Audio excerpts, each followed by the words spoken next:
Okay. Good evening. My name is Alan Journay. I am one of the co-facilitators of Southern Oregon Climate Action Now, and I'd like to welcome you very much to our program this evening. And I'll tell you a bit about it in just a second, and I'll introduce the other co-facilitator on my left, your right, Kathy Conway. So we'd like to start with our land acknowledgement, and I'd like to introduce Isabella Lee Tibbetts to do the honors. Thank you very much, Isabella. Thank you, Alan. I'm honored to be here this evening with you all. Today we gather here on the occupied lands of the Latagawa, Shasta, and Takelma people. In the 1850s, tribes were displaced due to the gold rush and colonization of Southern Oregon.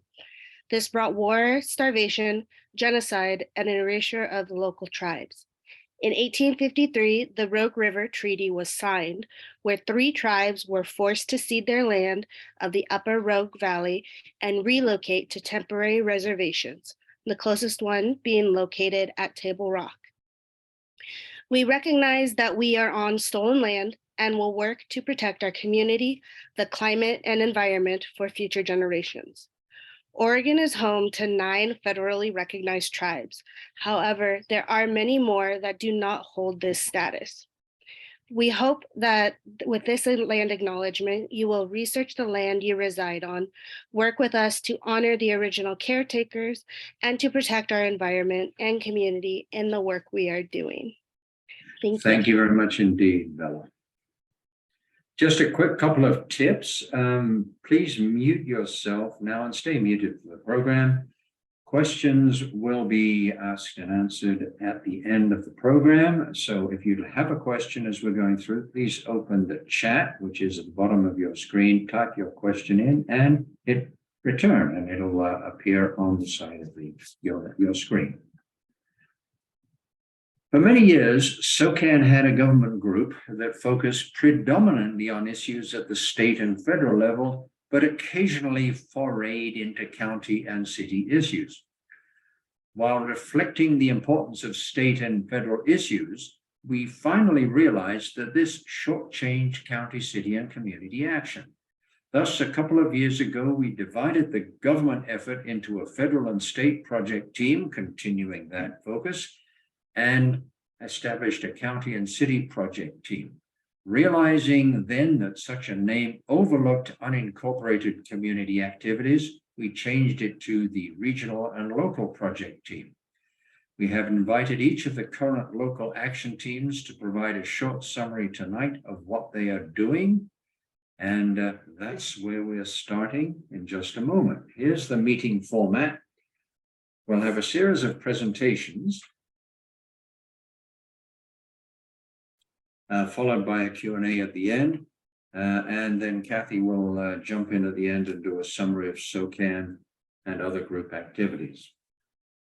We will hear from Tom Bradbeer and Dorothy Swain in reverse order from Grants Pass, and then Kayla Moriello will talk about the Medford Climate Action Team, John Lamy, Jacksonville, Eleanor Ponomareff, the Talent Climate Action Team. Kathy will introduce the Ashland Climate Action Team, and Megan will talk about what's happening in the greater Applegate. So with no further ado, I would like to introduce you to Dorothy Swain, and Tom Bradbeer will fill you with excitement about what's happening up the road in Grants Pass. Thank you very much, Alan. I'm Dorothy. I'm going to get us started this evening. You can go right to the next slide. I am joining you from Grants Pass with Tom, who I serve together with on the Sustainability and Energy Action Task Force for the City of Grants Pass. Our purpose is to develop a plan for the city that will improve city operations, manage energy consumption by the city, and promote education. You'll see a few dates strewn across the top of the slide, and in November 2021 was when the City Council voted unanimously to form the task force. We met for the first time the following March, and submitted an application to the RARE program to get a member to help us. And our RARE member, Allegra, the amazing Allegra, joined us in September. And we're on schedule to present the plan to the City Council for their consideration in May. Now, in addition to Allegra and our city liaisons, we have 12 members on the task force, including designated positions for a high school student, which is super important, a college student, a SOCAN representative, myself, and a representative from the Energy Trust of Oregon. And we also lucked out to get some amazing individuals on the task force, including Tom, of course, who did a lot of legwork in the months and years leading up to November of 21, as well as Matt, a retired IT professional who's a wizard of data management. And before I hand this over to Tom, I want to take a moment to really acknowledge this is a city effort, but it was greatly supported by SOCAN. And there are numerous efforts in this valley that you'll hear about tonight that are far more effective due to SOCAN's support. And everyone on the task force appreciates that support. Tom? Thank you, Dorothy. And thank you, Kathy, particularly for organizing this effort. Alan, you're always helpful as a leader, and I want to acknowledge right away that our work in Grants Pass has benefited greatly from the work of SOCAN. One slide advance, please. There we are. We now have a draft plan. This is the first time we, as a task force, will be able to read through a roughly 100-page document that includes the data that we've gathered, the research that we've done, and we've focused in this effort on municipal operations rather than taking on individual and community-wide actions.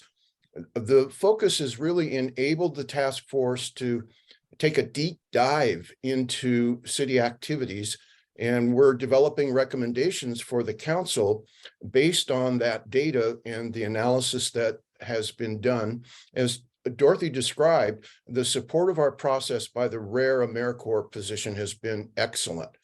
And in addition to that, city staff have really cooperated and supported the research that we've done, making available to us all of the data available to them from Pacific Power, Avista, the City Finance Department, and petroleum product vendors. So the data that we've compiled is comprehensive and detailed, and we can identify each of the sources of greenhouse gas emissions from city operations, right down to each of the 139 vehicles in the city fleet. So we have both a broad and comprehensive look at the city and also sufficient detail to make recommendations that are specific. The project is moving along quickly now, and our data-driven recommendations are going to include a number of projects that can be implemented soon and over the next several years. Again, as Dorothy mentioned, we're planning to present the plan to the council this spring, and that's an exciting prospect. Dorothy, back to you. All right, next slide, please. One of the first things we did as a task force was to start learning about city operations by going on tours to the wastewater plant, water filtration, the fire department, the police department.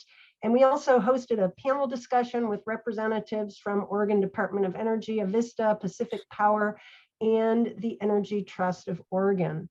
And part of what emerged from the tours that we took was a reassurance that we were not starting from scratch. We found several efforts that were already underway in the city, including a switch to more energy efficient bulbs and computerized controls for the UV disinfection system of treated wastewater. They were already proposing to capture the methane from the anaerobic digester at the wastewater plant to provide power to the facility. We found solar panels on the new public safety building a very thorough switch to LED streetlights throughout the city. An electric vehicle charging station was built within the first few months of our formation next to the Welcome Center downtown. And we found several hybrid vehicles already in the city fleet. And this gave us a good foundation to build on. And while we're in this process of making further recommendations. Tom? Thank you, Dorothy. Kathy, one more slide, please. We live in a conservative community, and in our preparation of this plan, we've been focusing on reduced operating costs.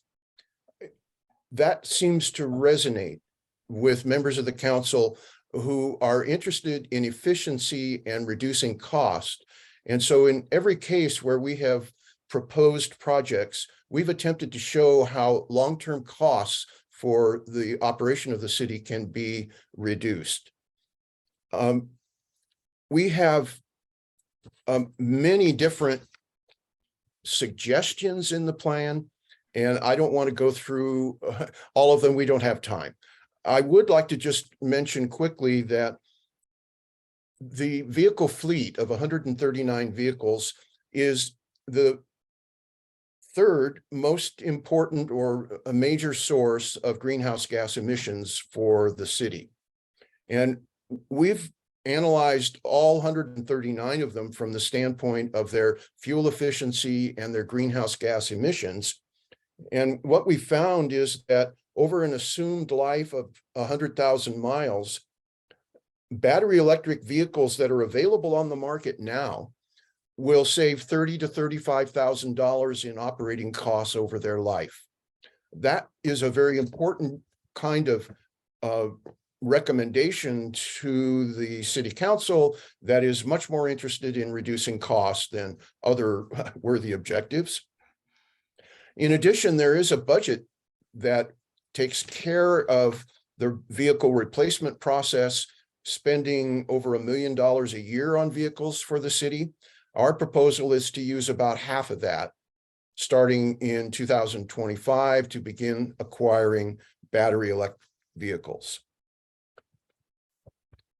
We're also talking a great deal about funding opportunities, and one of our committee members, in fact, our chair, indicated that we're sort of in a bubble right now with regard to funding opportunities. With the federal legislation, the initiatives from the state, House Bill 2021, there are many opportunities for outside funding. We're going to be pursuing those, and we have laid out a process within our effort to accomplish that. Dorothy? All right. Yeah, just to wind this up, we don't know what the future holds. We don't know whether the city council will approve our plan or whether we will be invited to continue on as a permanent standing committee. But whatever happens, there will be continuing, evolving opportunities for us to affect policy. And I'm feeling hopeful that the members of our group, either as a standing committee for the city or just a group of concerned citizens that meets informally, can build on strong and lasting relationships with other sustainability focused community groups in Josephine County. And I just did kind of a little brainstorm of all the ones I could think of, and I came up with a pretty healthy list, including a Greater Applegate, yay, Megan, and RCC Earth Club, Siskiyou Field Institute, Sustainable Rogue Valley, Sierra Club, KS Wild, Water League, Southern Oregon 2050, the Williams Community Forest Project, Friends of Whitehorse Park, Master Gardeners, a variety of local churches, and many others. So onward. And I will want to be able to continue to work with you, Dorothy. You've been great on this task force, and I think the diversity of our membership has been very helpful, and you have been especially supportive of the younger students on our group, and I appreciate that very much. I do think that there is a strong likelihood that this plan will be adopted. I can't help but to count votes every once in a while, and does seem to me that we have a very good chance of having this be supported. But within the plan, there is a process for monitoring and reporting. And you mentioned Matt, our data manager, who has written the code to allow for a very simple data entry process that would allow for an ongoing monitoring and reporting process. And so that could be something an external group, if there isn't a standing committee, could work with staff to continue to operate. I think we've all learned from this. Most of us have not been involved in city politics before, so it's a real eye opener. Thanks for having us here. Thank you. Thanks very much indeed, Dorothy and Tom. It's really great for us to be able to see how Grants Pass is actually taking a lead in the whole region in terms of moving forward in the energy arena and sustainability. It's now time for me to introduce Kayla Moriello, who will give us a few pointers as to what's happening with the Medford Climate Action Team. Thanks so much indeed for joining us, Kayla. Oh, of course. Thank you for having me. And thank you so much, Dorothy and Tom. Grants Pass is doing inspiring stuff. That was awesome. I took some notes for us. Hi, everyone. I'm Kayla. I'm with the Medford Climate Action Team. We meet the first Friday of every month over Zoom from 5:30 to 6:30 in the evening. Here are some of the highlights I wanted to share with you about what we've been up to. Last year, we teamed up with Rogue Climate to oppose a gas pipeline expansion proposal by Avista, which seems to have disappeared, thankfully. And we recently supported the Solarize Rogue event hosted by the Jacksonville Climate Action Team in January, which was all about investing in community solar. And we're considering promoting this opportunity with a special event for Medford folks as well. Currently, we're also focused on projects that are in front of the City Planning Department and City Council, similar to Grants Pass. For example, we've been encouraging the City Planning Department via written testimony to promote building more electric vehicle charging stations in the city to alleviate charge anxiety, which often makes people wary of buying an EV. We also expressed concern to the City Planning Commission in the form of written and spoken testimony regarding the forthcoming Centennial Village development on North Phoenix Road. In particular, how the developer's plans for this did not include any details about how additional water would be sourced for the new housing development, which will be built on a golf course as well. We used this project as an example, but we also plan to reach out and hopefully meet with some of the city planners and city planning commissioners to encourage them to consider making code adjustments that would require developers presenting building plans to address climate mitigation and adaptation strategies in their plans. And this would also be consistent with the recent climate-friendly and equitable communities rules established by the Department of Land Conservation and Development. And we're keeping an eye on what's happening with those rules as well. Alan represents SOCAN on the steering committee for the development of the Medford Planning Department's Climate Change Adaptation and Resilience Plan, CCARP, which should be released soon. So be on the lookout for that. And another one of our members, Eric Dittmer, is in discussions with development staff from KDA. They're a local planning and development company that specializes in green, energy efficient construction. And they are planning a housing subdivision between Archer and South Stage Road in South Medford. So he's in talks with them.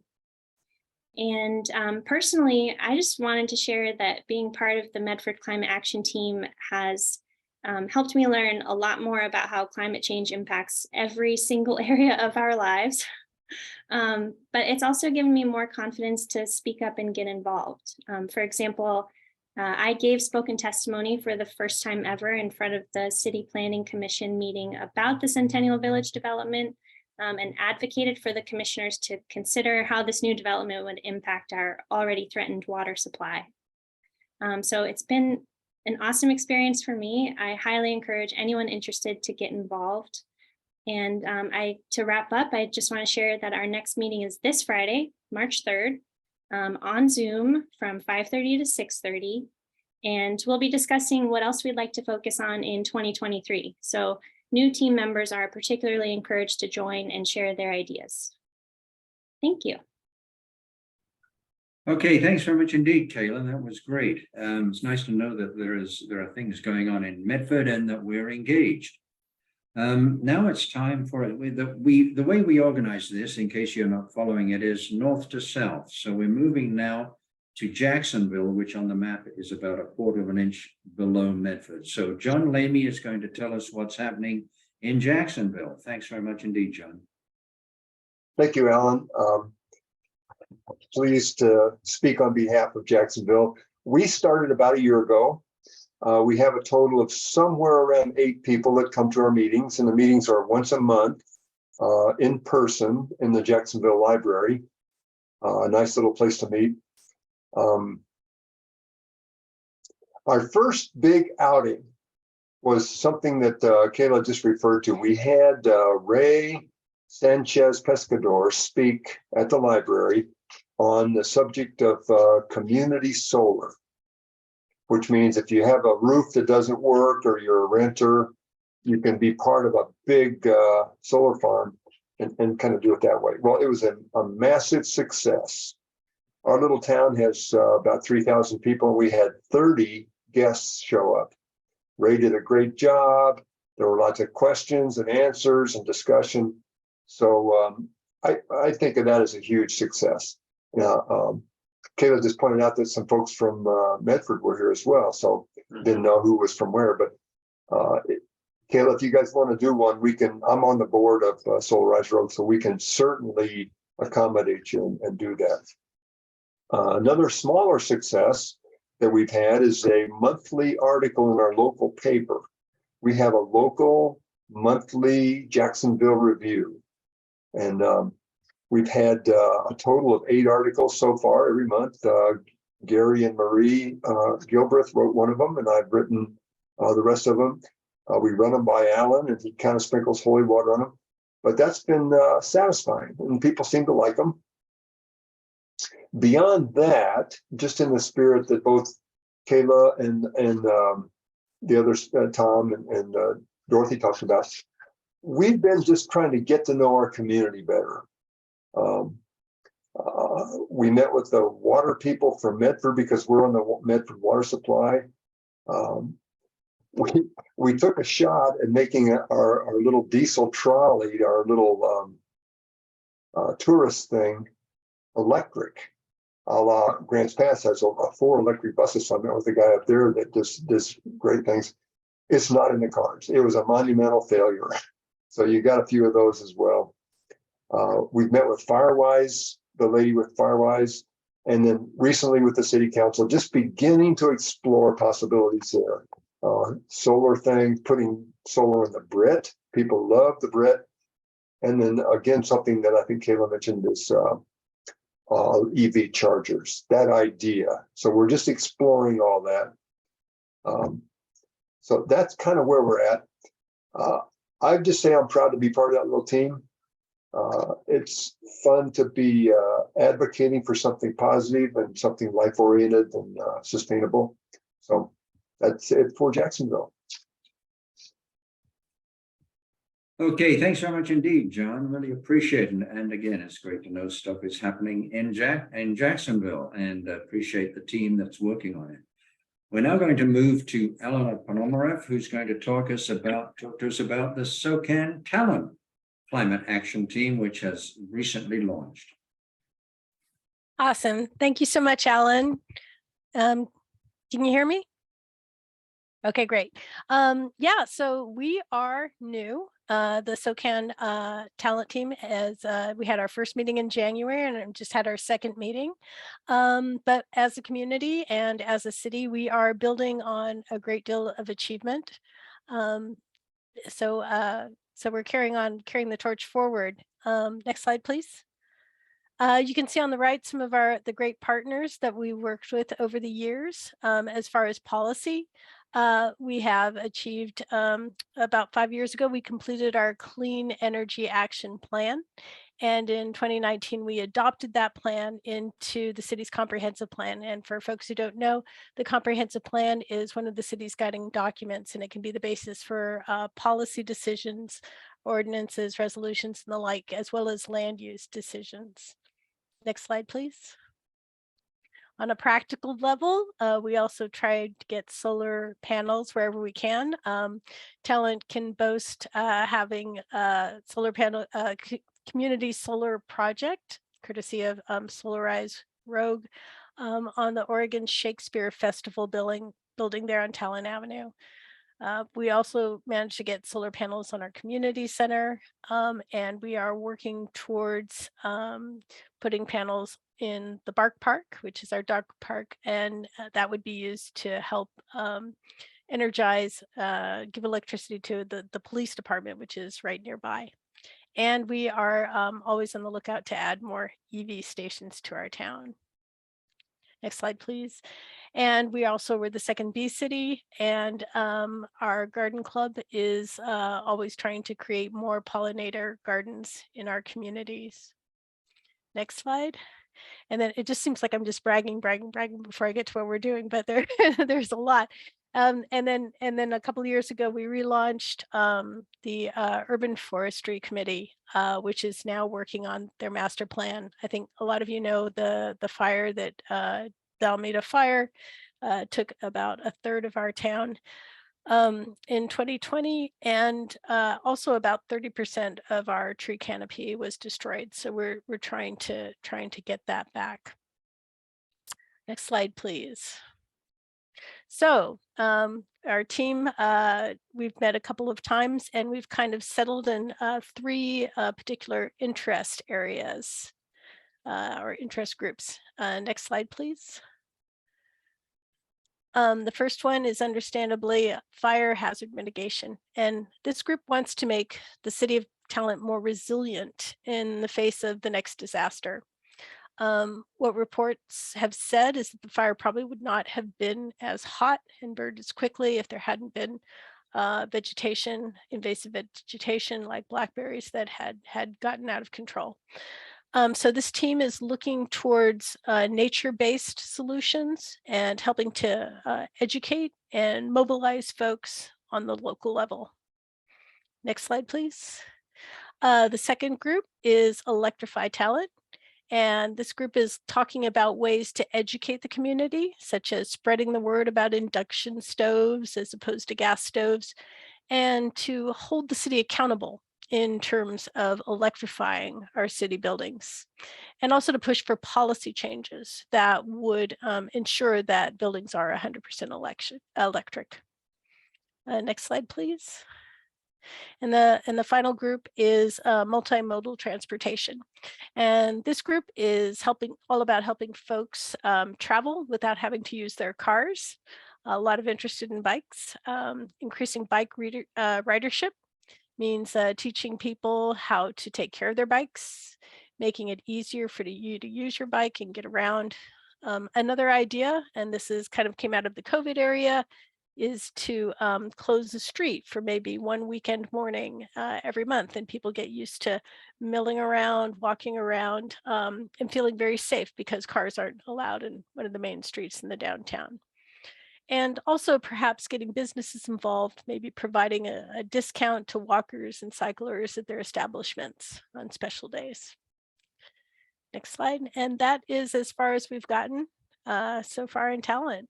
I'm interested, and it's been great hearing what the other communities are doing. So thanks y'all for that.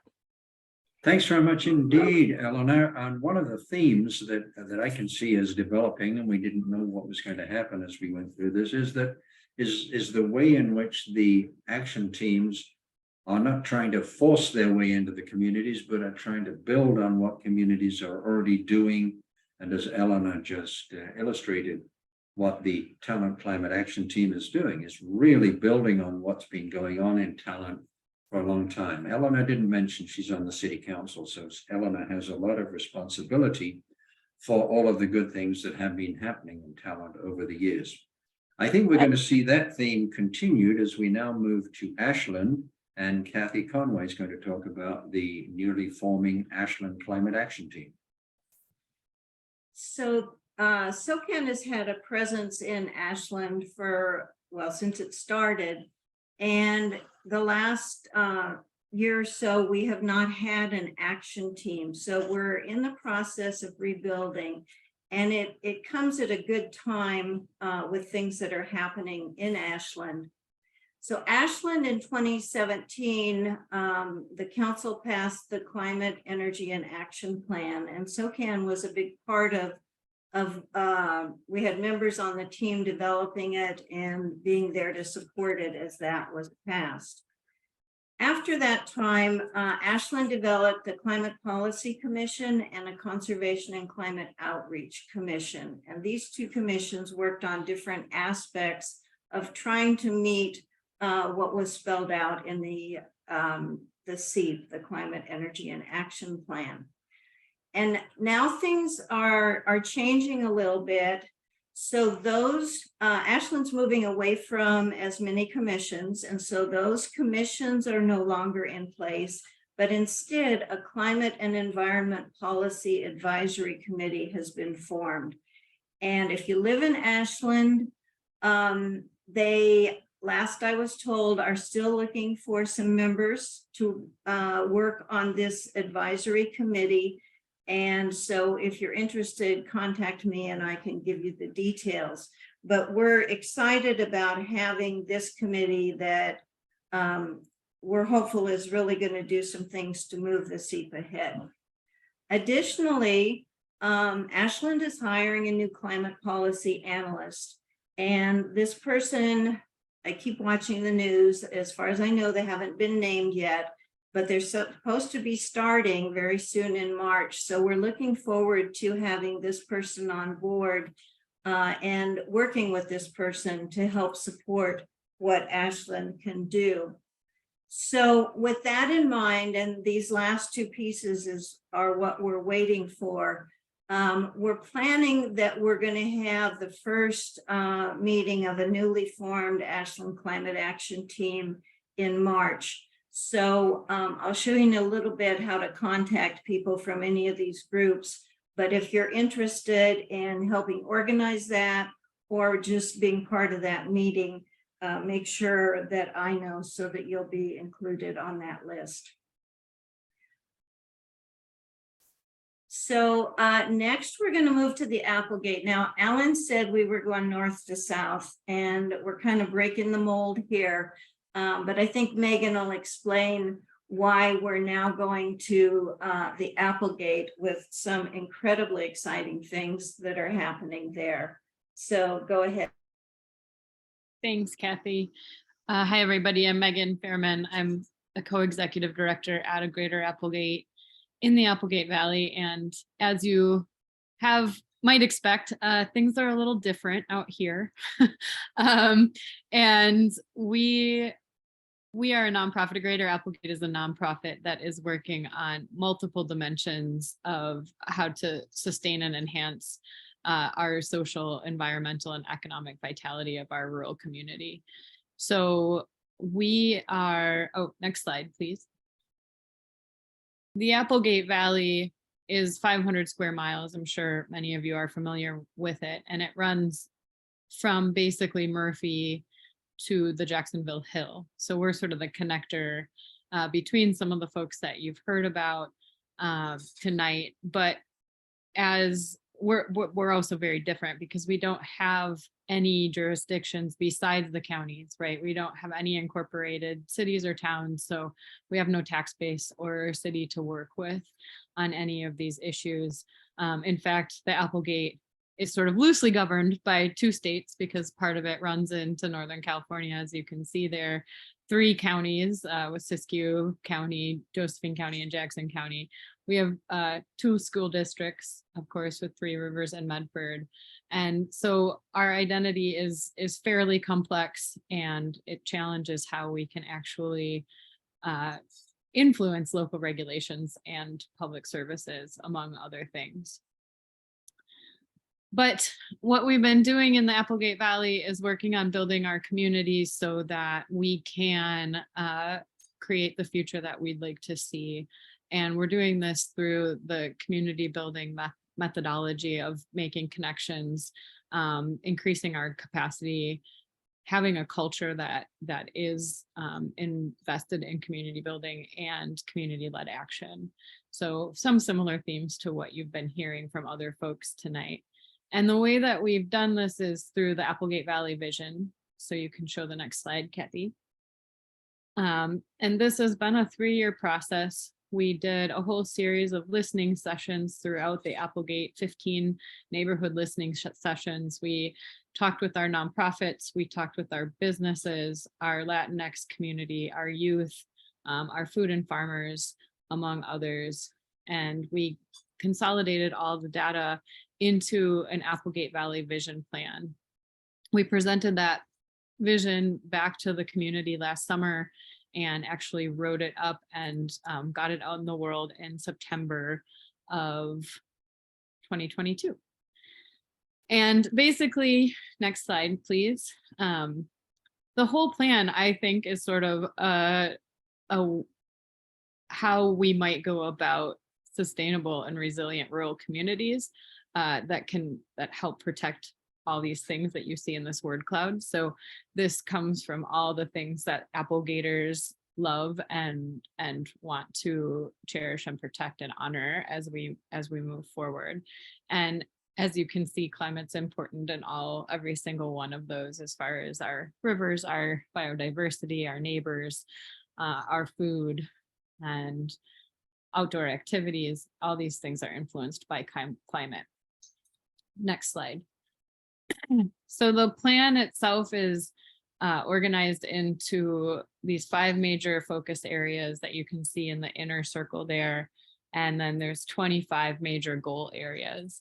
And again, several of these hit on what could be climate initiatives, from emergency preparedness, energy use, transportation, housing, waste management, forest and fire, water, local food and agriculture, outdoor recreation, rural representation, among many. And then we actually do have a climate section that we've developed out with some help from the SOCAN group.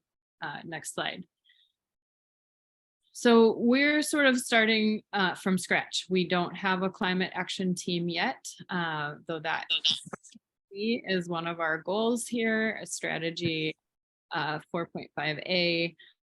So we're really starting with the goal to plan for climate resiliency, and we want to identify our local leaders, and that would include folks like everybody working here outside the Applegate, but also any community members that want to prioritize local community response and actions, and our climate adaptations that might help us mitigate potential changes.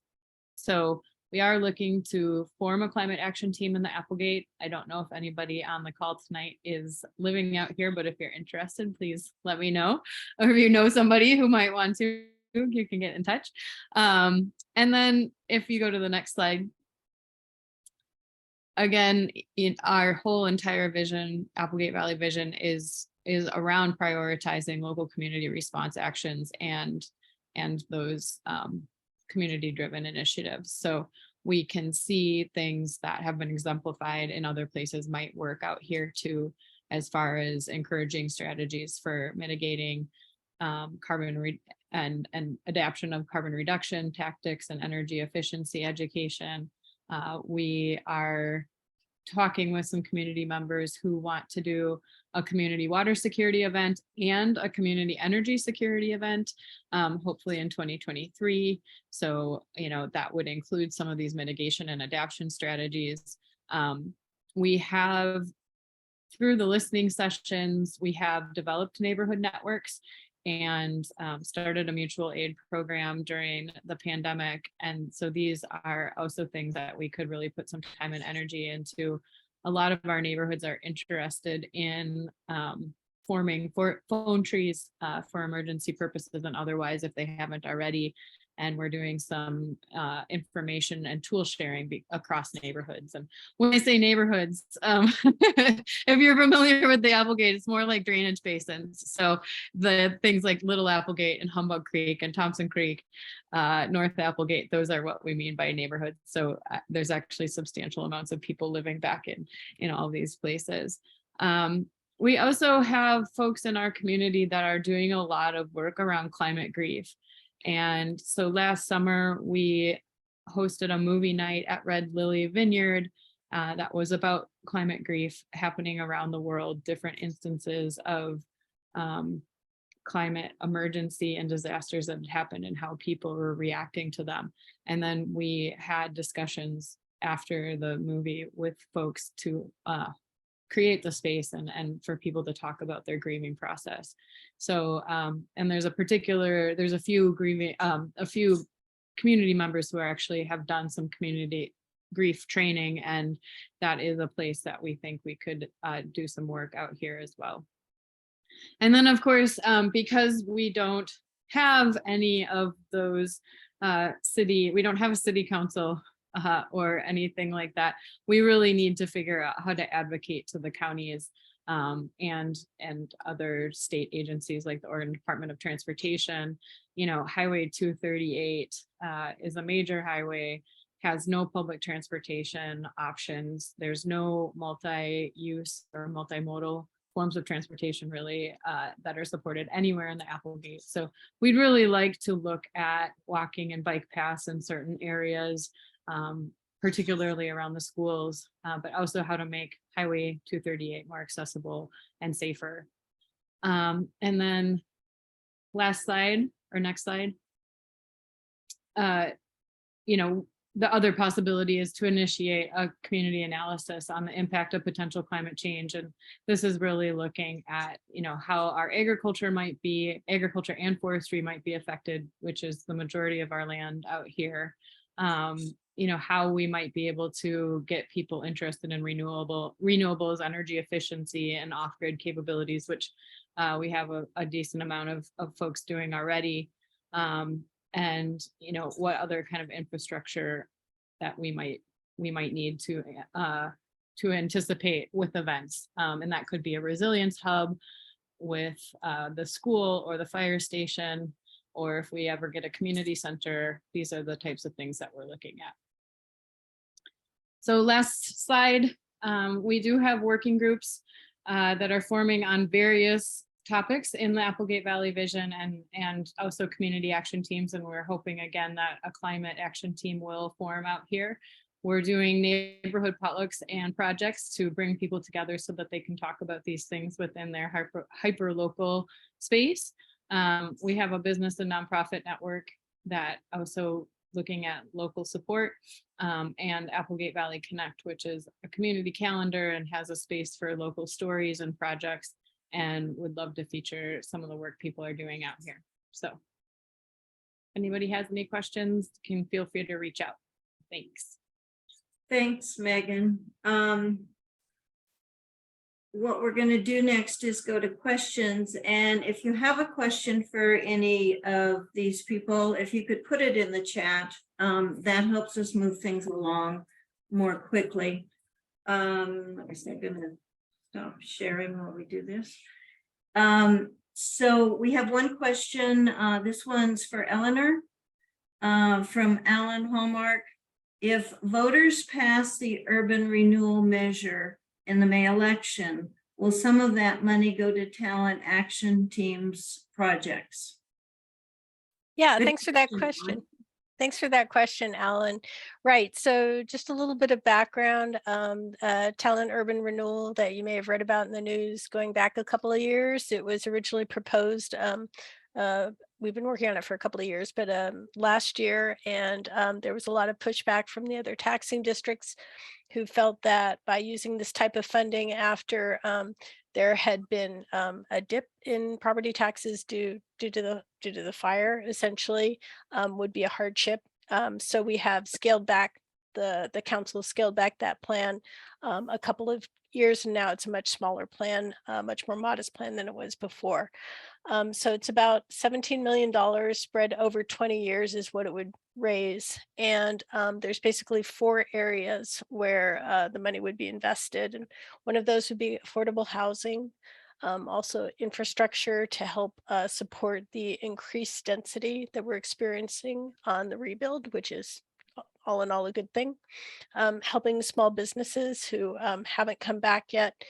And also in the area of resiliency, and that's where you see the more environmental dollars being spent. One of the things is early warning systems in terms of, you know, if there is another fire, but also spending time constructing walking paths, which would involve clearing up some of the non-native invasive fuel that can burn so hot. And especially for those of you who know Talent, along Wagner Creek is where we have had a walking path in our transportation plan for a couple of decades now. And working on that would help clear away some of that risk. And the other thing that we'd be investing in is restoring our lost tree canopy. Oh, and I was going to drop I'll just drop a link in the chat. Probably 2 of them. This is just a very short fact sheet if you want to read about the plan. And I will drop in another link that has all of the documentation. And it'll be on the May ballot for Talent voters as an advisory vote. Thank you, Eleanor. The other Alan has a question for Megan. Go ahead, Alan. Okay, thanks very much indeed. Megan, this is maybe getting further down into the weeds than you want to go here, and this may be more of a question offline. My question is a Greater Applegate engaged with legislation? I mentioned at the beginning of the program that this regional and local project started out as a split sort of from the federal and state project. And one of the things that the federal and state project of SOCAN does, not surprisingly, is engage very much with the legislature in reviewing legislation and supporting and opposing legislation. But the particular question I have relates to a specific bill. The Applegate Partnership and Watershed Council recently joined SOCAN and others in supporting Senate Bill 530, which is known as the Natural Climate Solutions Bill. And I'm wondering, since you were talking a little about carbon responses, if the Greater Applegate is interested in joining the folks who are supporting this Senate bill, and I'd be more than happy to go into it with you in much greater length offline. Yeah, thanks, Alan. We are able to do some of that. Yeah, as a 501c3, obviously our capability and capacity for lobbying is limited in multiple ways, but that we don't have barriers to signing on to things like that we feel that are important. It does take a vote from our board to be able to do that, but if we get the information, can certainly take that to them and ask for support. The other thing is that we're involved with a group of rural community organizations that are doing similar work to ours around the state of Oregon.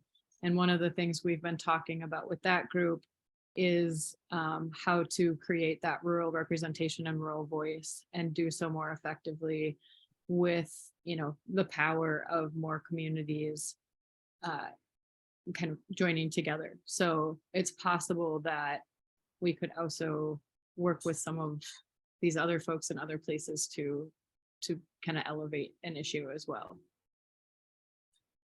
Okay. Thank you. So I don't see any other questions in the chat. If you have one, we still have a couple of minutes, so put it in quickly. I wanted to acknowledge the leaders of the project. What you've been hearing from are people who are leading the different teams that are under the project. So the project is the regional and local project, And Tom Bradbeer, who you heard from, can you wave again, Tom, so people can find you, is one of the leaders, and also Flavia Franco. And Flavia, can you wave? Is the other leader that organized the monthly meetings of the project group. And at that time, the people who are leading the different teams report.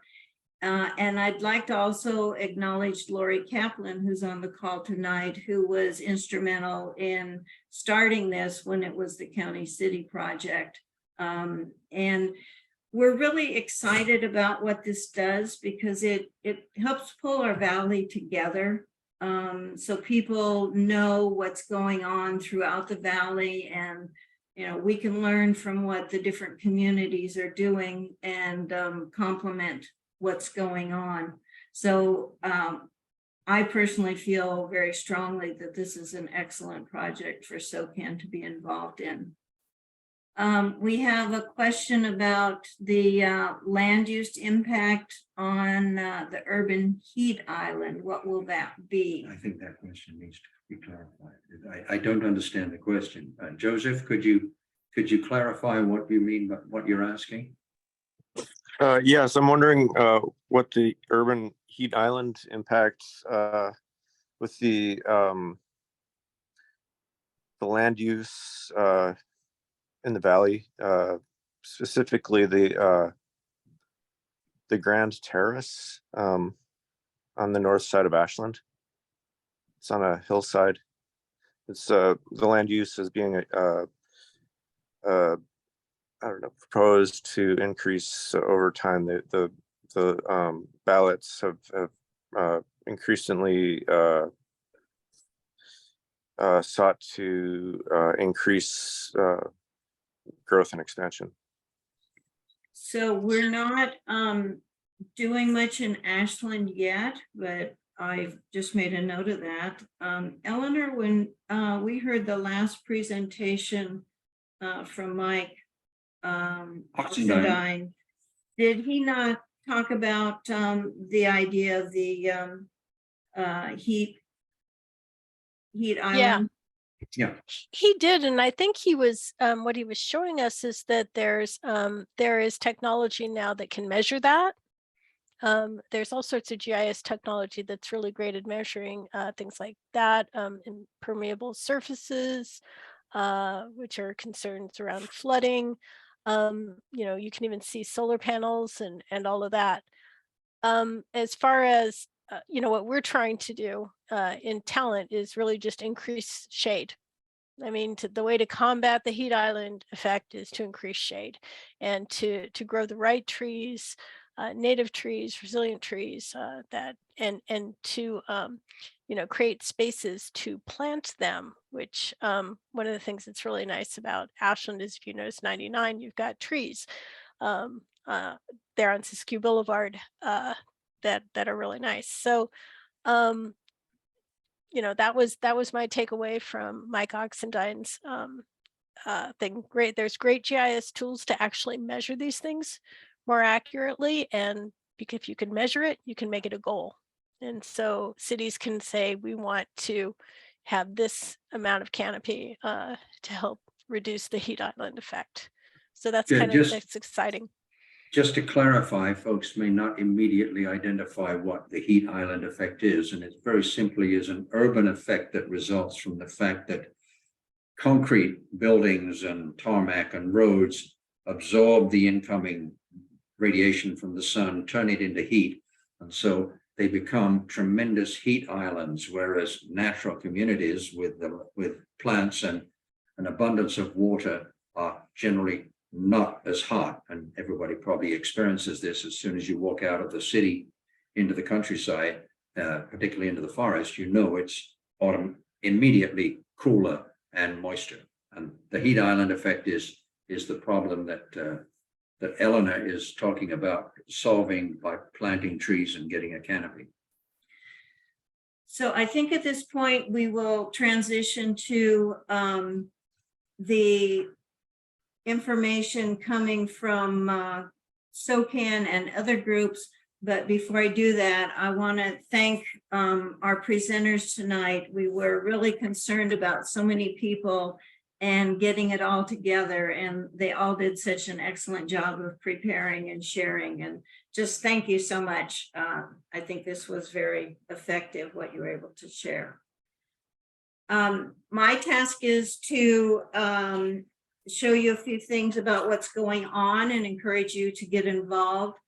One thing I want to show you is that links from the different towns and communities are on this page on SOCAN's website. So if you go to socan.eco/regional and local resources with dashes in between, that'll take you to this page. And then on each of the towns, there's a person to contact. So if you want more information about that particular community, that information is there. There's an email that will be sent to you if you registered for this meeting, and it will have this link in it also for you. I want to encourage you, if you do not currently get SOCAN's monthly broadcast and reminder, these are email notes that you get. They're only 2 or 3 a month. And if you go to socan.eco on the right side, you can sign up to get those so that you know the things that are happening in the area that we know about. You can always unsubscribe if you decide you don't want to continue to get this. And a similar thing you can sign up for. Right now, the legislation is a big part of what we're doing. And when a piece of legislation is researched, then a post is made on the blog.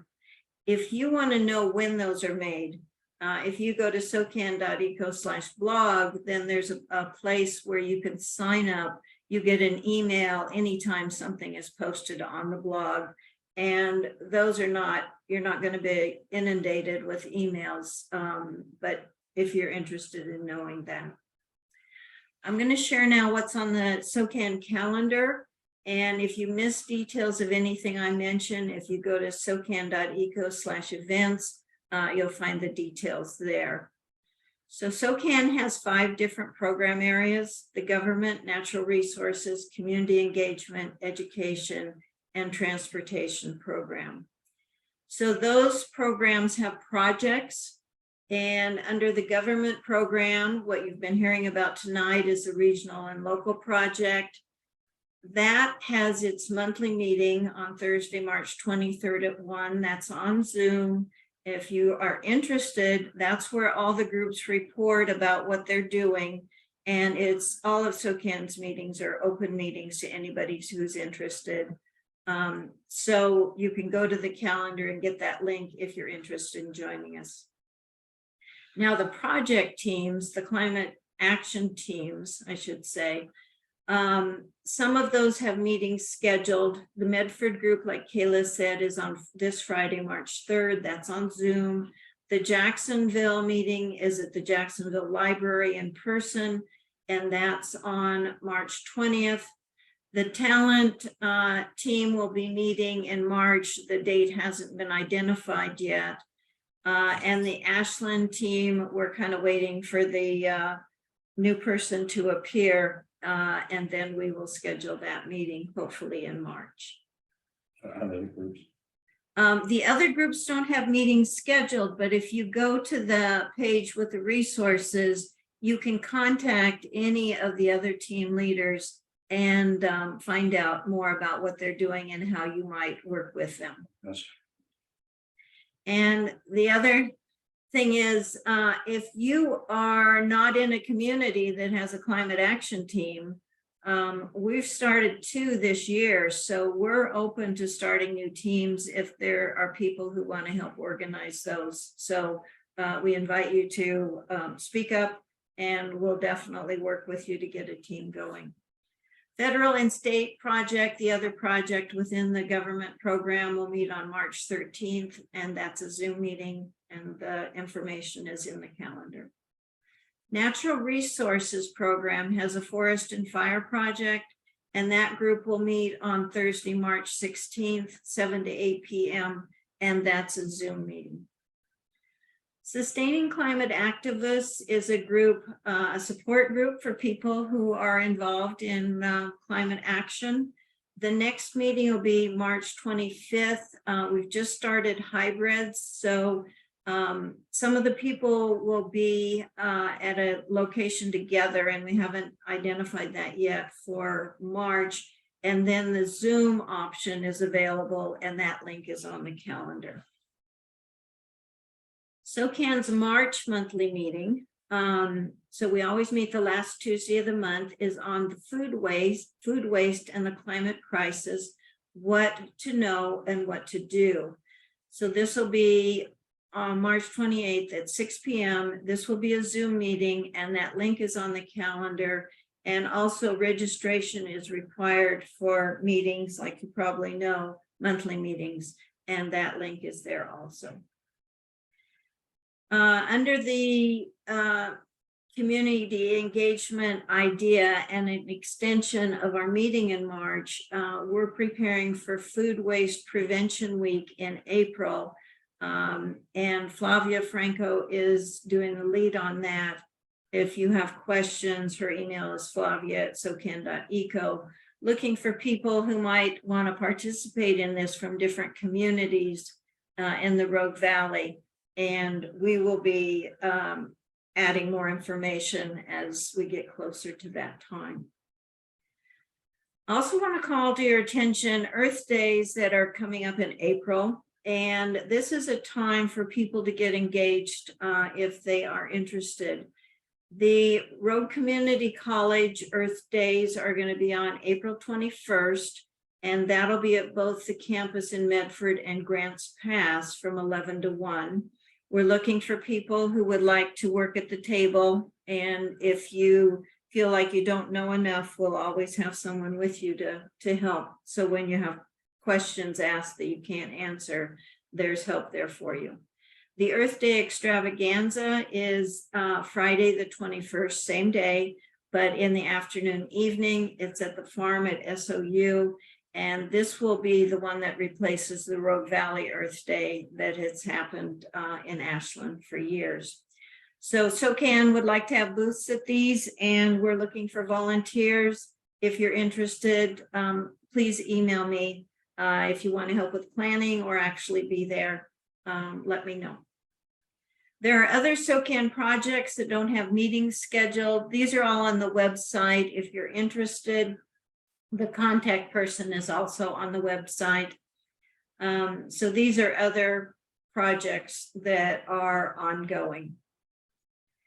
SOCAN has a leadership circle. Its representatives are the people who are leading each of these projects. The next meeting is Wednesday, March 8th.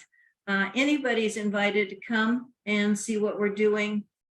So if you're interested, check the website. This is a Zoom meeting, and the details are on the web. SOCAN's Board of Directors meets Saturday, March 11th, and we realized we don't often recognize our Board of Directors, and some of them are here tonight. Hogan is here, Liz Olson is here, I'm here, Ellie is not here this evening, Bill Gorham's on the coast, Alan is here, and Dagoberto Morales is also on the board. So a very active group of people. If you want to watch that meeting, you can. That one is also on Zoom. Now, a few announcements from other groups that are in the Valley.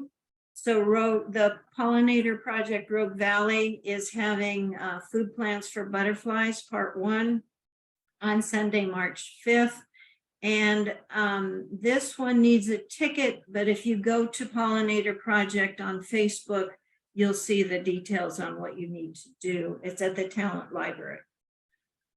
Southern Oregon Citizens Climate Lobby meets monthly at Pony Espresso in Ashland, and their next meeting is March 11th at 10 o'clock. We have After the Fire plant regeneration in the Bear Creek watershed that's being sponsored by KS Wild and Rogue Riverkeeper, Tuesday, March 7th. Also at the Talent Library. And if you go to their Facebook page for KS Wild, you'll see the details. The KS Wild and Rogue Riverkeeper Wild and Scenic Film Festival. The raffle is going on from now until March 10th, and the actual film festival is March 10th. SiscuFilmFest.org is going to get you information about that event. Rogue Valley Voice is a group in the Valley. They have a calendar for climate action. So if you go to roguevalleyvoice.com and look in their blog for climate action calendar, you'll see events that they have on their calendar. ROCPAC is Rural Oregon Climate Political Action Committee, and that's rockpac.org, a voice in the legislature for climate action from rural Oregon, which is really an important voice. We're also part of the Oregon Climate Action Hub, ORCA, and what they're doing is creating a space where people can put information about events, but also ways of volunteering in Oregon. So it's orclimatehub.org if you want to check them out. So I would like to finish with a very big thank you to our speakers. Really appreciate your time and preparation, as well as all the work you're doing in the different communities in the Rogue Valley. Thank you so much. Thanks to Isabella for doing our land acknowledgement. Really appreciate all your work on that, and to Alan for helping with putting this together. And thanks to all of you for joining us. Appreciate that you were here, and like to encourage you to join a SOCAN Action Team. They are doing really good work, and appreciate anybody who can volunteer either a lot of hours or just a few hours. Just being part of the team is very helpful. And encourage you to look at the regional and local resources to get more detail about these different teams and what they're doing. So finally, a link to a survey was sent to you, to your email. It helps us to get feedback from you. So if you can take like 2 minutes and fill it out, that would be very helpful. SOCAN's website is socan.eco. If you have questions, info@socan.eco. And if you're at a point where you can financially help support the climate movement, we always appreciate your support. That's how we keep going. So with that,